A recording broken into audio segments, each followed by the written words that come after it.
the Packers on the road in Chicago take down the Bears 20-19. The Bears line up for a long-ish field goal with 1 second on the clock at the end of expiration, and the Packers deflected it at the line of scrimmage. The field goal was no good. The Packers win by a 20-19. When you're a team like the Bears and you don't have a definitively solid, I'll put it this way. When you're a team like the Chicago Bears and the culture is non-existent, the consistent performance doesn't exist, when the production seems to be spotty, not reliable, different facets and different units of your team exceed in one week and then falter in the others, you're poorly coached. All of these factors come into play when it comes down to a one play, fundamentally sound, operations need to be executed clean type of situations. And when those things happen, when those situations expose themselves on things like Hail Mary, on things like a game-winning field goal, when you have that overarching negative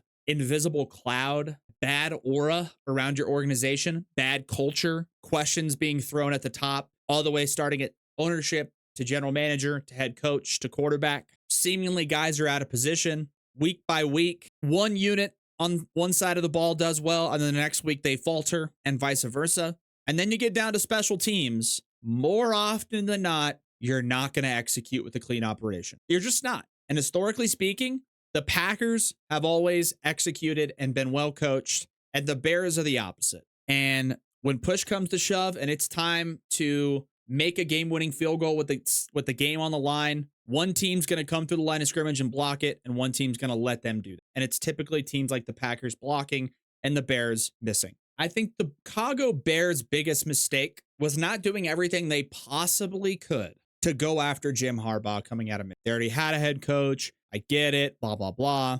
But the Bears organization historically in the last 20 or 30 years underperformed, fundamentally not where they should be, dysfunctional, heartbreaking losses, one possession losses, all things that can be mitigated with culture and with a head coach that comes in and demands excellency and knows exactly how to be prepared in critical situations. And Jim Harbaugh is that guy. We've already seen it. The transformation that he's imposed on a Chargers organization that historically has been exactly the same as the Bears, especially over the last 30 years. One possession games, they always lose.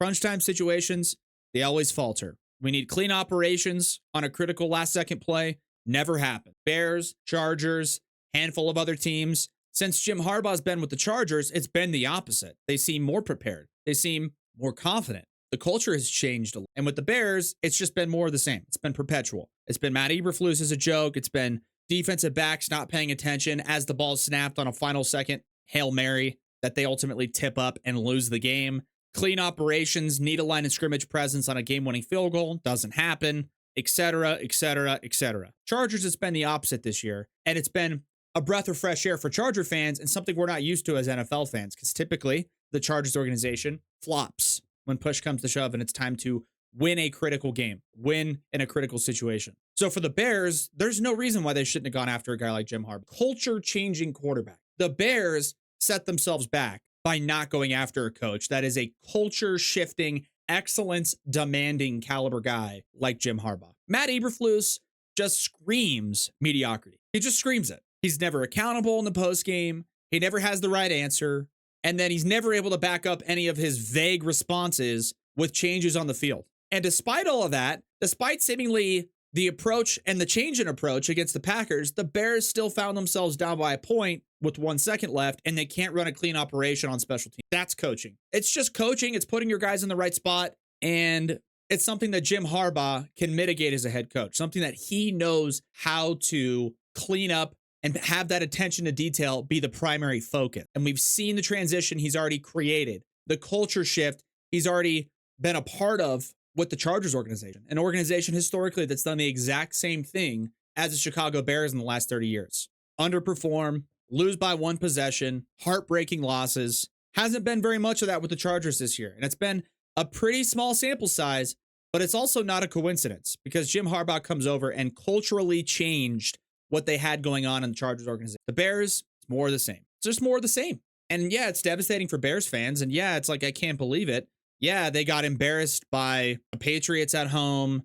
They lose to the Cardinals. They lose on a Hail Mary. They lose on a last-second field goal. But that's the Bears in a nutshell. That's Matt Eberflus. And the biggest mistake the Bears made was not going after a guy like Jim Harbaugh. Big mistake by them. A guy like Jim Harbaugh, a culture-changing head coach, doesn't come around very often. There's not a lot of them around in the entire spectrum of American football. But Jim Harbaugh is one of them. And as it turns out, the Bears didn't care to even pursue that. And in doing so, set themselves back. And it's going to be another year of underperformance and mediocrity for the Bears, despite the fact that they took a number 1 overall quarterback, took a number 9 overall wide receiver. They acquired Keenan Allen. It's interesting to see.